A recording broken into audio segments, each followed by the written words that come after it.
Avez-vous pu écouter ce matin Manuel Bompard, qui était véritablement dans un tribunal médiatique sur France Info? C'était c'était vraiment édifiant. Alors moi, j'écoute ce 8h30 France Info à peu près tous les jours, et ce matin, j'étais frappé par l'espèce de macartisme médiatique euh, à l'égard des positions de LFI sur la Russie. En gros, il y a plusieurs choses. Il y a plusieurs choses que les médias, en fait, depuis 7 octobre et plus encore actuellement, avec l'espèce de relance que tente Macron, puisque Macron essaye de survivre politiquement en envoyant le pays, en entraînant le pays dans quelque chose de belliciste, de guerrier, et puis au passage, s'il peut en plus s'attaquer et détruire définitivement les droits sociaux, eh bien, il fera d'une pierre deux coups, et c'est ce que Macron tente de faire. Macron et son gouvernement, Macron et ce qu'il reste de ces gouvernements non démocratiques. Et donc, ce matin, Bompard a été sommé par une espèce de tribunal médiatique de justifier des positions qu'il n'a jamais eues et que la France insoumise n'a jamais eu sur le conflit russe. Alors vous allez me dire, c'est tellement ancré quotidien que c'est devenu presque naturel en fait. On n'a même plus, on a même plus. Enfin, je veux dire, là, j'essaye d'analyser un truc qui nous paraît, aller de soi, quoi. Aller de soi que LFI est un parti antisémite, LFI est un parti de traîtres, LFI est un parti vendu aux Russes, alors que c'est l'extrême droite en France qui est vendue aux Russes. Donc il faut quand même, on est dans une espèce de post-vérité, euh, enfin, voilà, c'est très, très largement généralisé aux médias publics, aux médias privés, à l'exception peut-être de pure players, comme le média, comme Mediapart, etc. Et encore Mediapart, ils font aussi de la diffamation à leur petit niveau. Mais à l'égard de LFI, en fait, ce qui est quand même assez frappant, enfin moi, ce que je m'y habituerai jamais, c'est que Manuel Bompard est à répondre sur des positions, des déclarations de Mélenchon que Mélenchon n'a jamais tenues sur la Russie. Quand est-ce que, en plus de, je sais pas, 20 ou 25 ans de carrière, on a pu tout. Mélenchon a-t-il une fois déclaré une position de soutien au régime russe? Le régime russe qui est un régime fasciste, un régime d'extrême droite. Bon, c'est vrai que ça fait pas non plus 20 ans qu'on en a conscience. Il y a eu la parenthèse Medvedev, il y a eu un certain nombre de choses en Russie, une sorte de normalisation. C'est comme ça qu'on percevait la Russie il y a une vingtaine d'années. Mais la Russie n'a cessé de se fasciser depuis une dizaine d'années. Et Mélenchon n'a jamais eu la moindre complaisance, Mélenchon ou LFI, à l'égard du régime russe. Donc on prête des intentions à LFI ou des intentions ou des propos qui n'ont jamais été les siens. Alors, il y a un deuxième niveau en fait d'analyse de tout ça, c'est les positions de LFI euh, de manière générale sur la situation internationale. LFI est un parti qui se revendique du non-alignement. Alors qu'est-ce que le non-alignement? Le non-alignement, c'était un mouvement qui trouve ses racines dans les années 1950, avec notamment la conférence de Bandung en Indonésie. Donc c'est la seconde ville de l'île de Java, où s'étaient réunis Suharto, donc à l'initiative du président Suharto, qui était pas de Suharto, de Sukarno, puisque Suharto était le tortionnaire qui a tué 500 000 communistes à partir de 1965, Nehru, Nasser et un certain nombre d'autres dirigeants du tiers-monde. Le tiers-monde,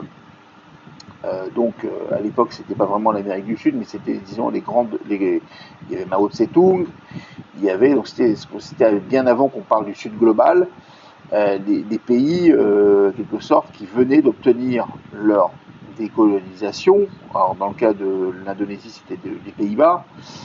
La Chine, bon, c'était un peu à part. La Chine n'a jamais été colonisée, mais et en fait, c'est une réunion de chefs d'État, un mouvement qui était à l'origine du mouvement des non-alignés, qui existe toujours. Hein, formellement parlant, il existe toujours. Il y a toujours un secrétariat et un mouvement qui a toujours refusé, la logique de guerre froide entre l'Est et l'Ouest. Donc on était clairement sur un non-soutien en plein milieu de la guerre froide, au summum de la guerre froide, puisqu'on était en 1955, un refus de soutien aux États-Unis et au bloc occidental d'une part, et à l'URSS d'autre part.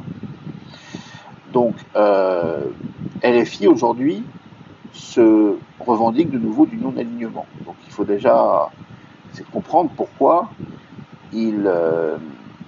comment ils arrivent à faire une jonction avec un mouvement qui date des années 50, bon, qui était un peu moribond, qui tombe un peu, et puis surtout qu'avec la chute du mur de Berlin et la fin du communisme, il n'y avait plus vraiment d'enjeu dans le non-alignement.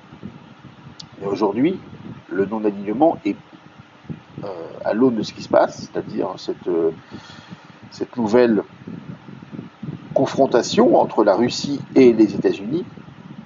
Le non-alignement est plus nécessaire que jamais. C'est-à-dire qu'on est de nouveau, il reprend une sorte de pertinence, hein, et puisqu'on se retrouve dans des configurations de guerre froide où il y a des menaces de représailles nucléaires, des menaces d'attaques nucléaires, etc. Et LFI tient une position que je trouve d'un très grand courage, qui est à la fois de refuser l'alignement, donc soit comme Macron, de devenir une espèce de petit soldat des États-Unis, quoi qu'il en dise. Macron n'est en aucun cas tient une position gaulo-mitterrandiste, en quelque sorte d'équidistance entre le bloc, entre la Russie et d'une part et les États-Unis. On est clairement inféodé aux États-Unis, quoique même avec Trump, et Macron se garde bien, ainsi que la droite et l'extrême droite française, de toute critique à l'égard de Trump, puisqu'en réalité ils sont sur la même ligne idéologique. Et ils veulent aussi faire fi de la démocratie, la saborder, quelque sorte. Macron, quoi qu'il en dise, même si là il essaye de jeter une espèce de petite bravoure française, hein, par rapport à la Russie, ce discours belliciste. En vérité, Macron ne se distingue pas réellement de la position américaine, ne cherche pas en tout cas à sortir de son inféodation à l'égard des États-Unis. Donc, LFI est dans une position à la fois de revendique le non-alignement. La sécurité collective, c'est quoi la sécurité collective? C'est à la fois les Nations Unies, c'est dire en gros que l'Organisation des Nations Unies est la seule en mesure d'apporter une solution au conflit.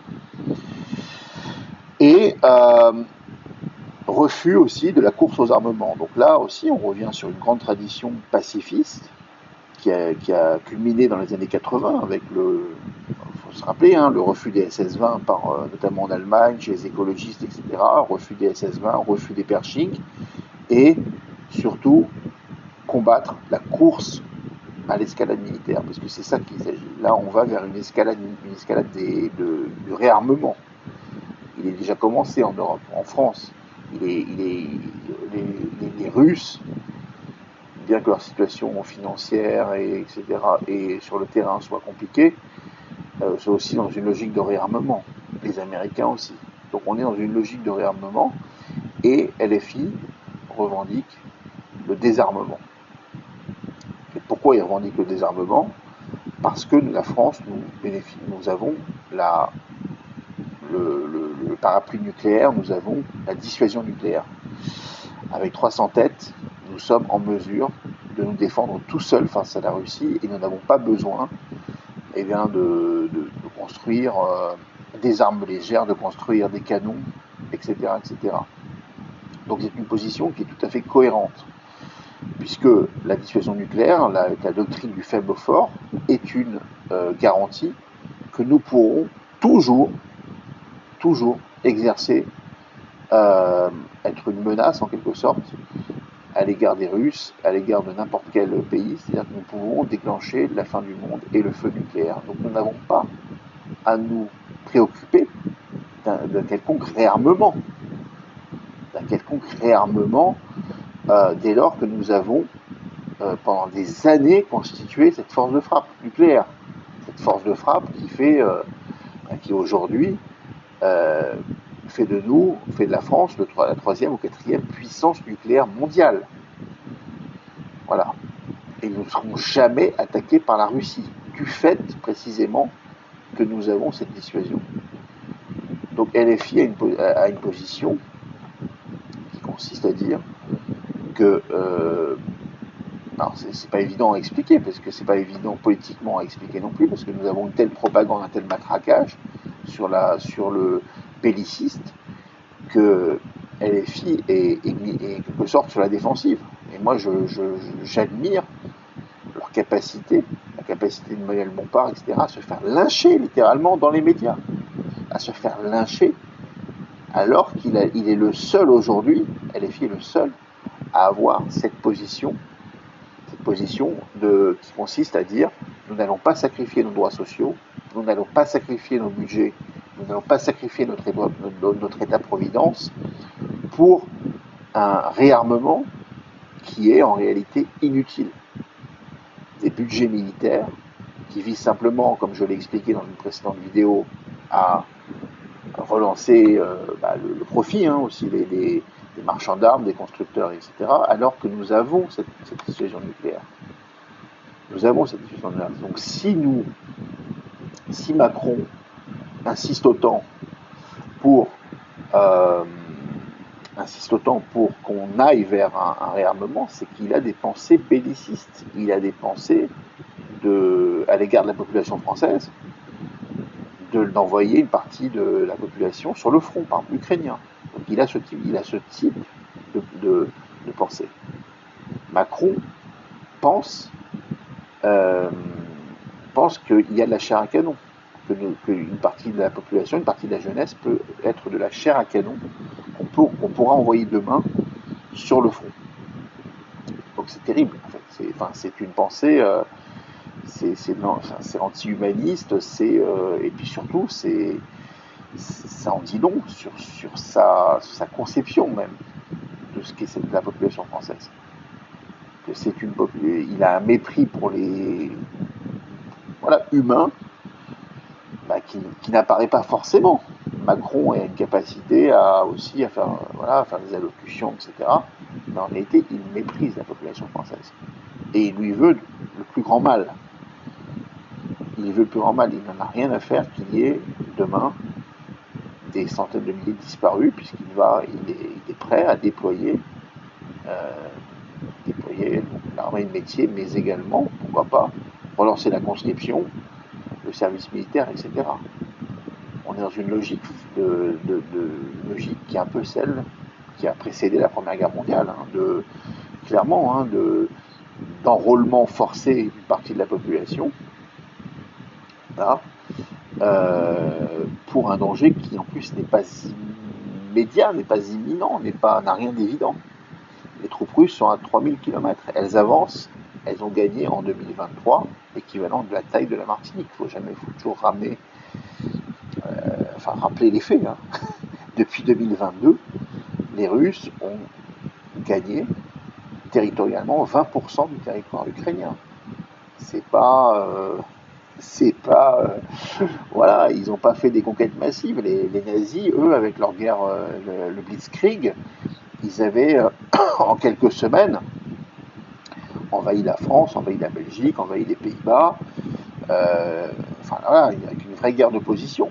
Là, on est sur un pays qui, en plus la Russie, est extrêmement affaiblie sur le plan à la fois économique, militaire, puisqu'ils sont obligés de recourir à des soldats nord-coréens,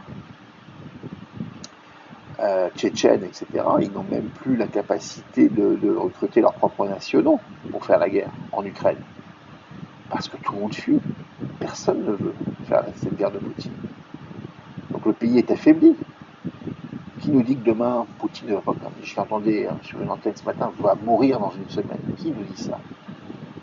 Donc pourquoi ce bellicisme en France? Et propre à la France, et uniquement propre à la France. C'est ça qui est assez frappant. C'est que vous n'avez rien de comparable au Royaume-Uni, en Allemagne, etc. Donc il y a quelque chose avec Macron. Macron est dans une sorte d'obsession à l'égard une obsession, je ne sais pas si c'est de revanche, à la fois personnelle, politique, à l'égard d'un peuple qu'il déteste. Un peuple qu'il déteste, là. Il déteste les Français. Voilà. Donc ça en dit plus long sur son état psychanalytique et sur ce qu'il y a profondément au fond de lui que sur la situation réelle, géopolitique à laquelle nous avons affaire. Voilà. Donc je dirais que LFI est aujourd'hui attaqué plus que jamais, diffamé, mais il y a quelque chose de profondément dégueulasse et injuste là-dedans, puisque c'est eux et eux seuls, qui ont une position, je dirais, qui peut nous prémunir et nous garantir contre la guerre demain. Parce que c'est ça dont il s'agit. Il ne faut pas oublier, comme je l'ai indiqué dans une vidéo précédente, que Poutine a réagi à ce qu'a dit Macron. Et il met une cible dans le dos. Enfin, je veux dire, Macron nous met une cible dans le dos. On ne peut pas être assuré à 100% qu'il ne va pas y avoir une réaction massive des Russes à un moment donné contre la France. Donc, le pacifisme est la bonne position. On n'est plus avec les munichois, les anti-munichois, on n'est plus en 38 là. Là, le pacifisme est du bon côté de l'histoire. Le pacifisme de gauche, qui n'a rien à voir avec le pacifisme de l'extrême droite, inféodé à Poutine, inféodé aux Américains, qui était pour le coup vraiment le parti de l'étranger, excusez-moi, mais c'est pas de soi-disant patriotes, qui sont en fait le parti de l'étranger, donc l'extrême droite française. On n'a rien de comparable à LFI, on n'a rien de comparable à gauche. Nous sommes pas la gauche n'est pas le parti de l'étranger. La gauche, c'est le parti du peuple, et le parti des intérêts, qui défend les intérêts du peuple français, la population, du prolétariat français, etc. Et pour le coup, LFI, j'espère que l'histoire rendra raison à LFI d'avoir été les seuls clairvoyants dans la période actuelle. Donc voilà, pour un peu conclure cette analyse, je dirais que quand on regarde un peu le paysage parlementaire, il n'y a pas grand monde qui a une position juste et qui s'affranchit de ce que fait Macron. Parce qu'il y a une servilité qui est impressionnante. Alors peut-être pas l'extrême droite, quand on écoute un peu Pascal Pro, CNews, etc., on voit bien, bon, eux, ce sont à la fois des pro-Poutine et des pro-américains, des pro-Trump, pour le coup. Donc ils sont inféodés à des puissances étrangères, il n'y a aucun doute là-dessus. Mais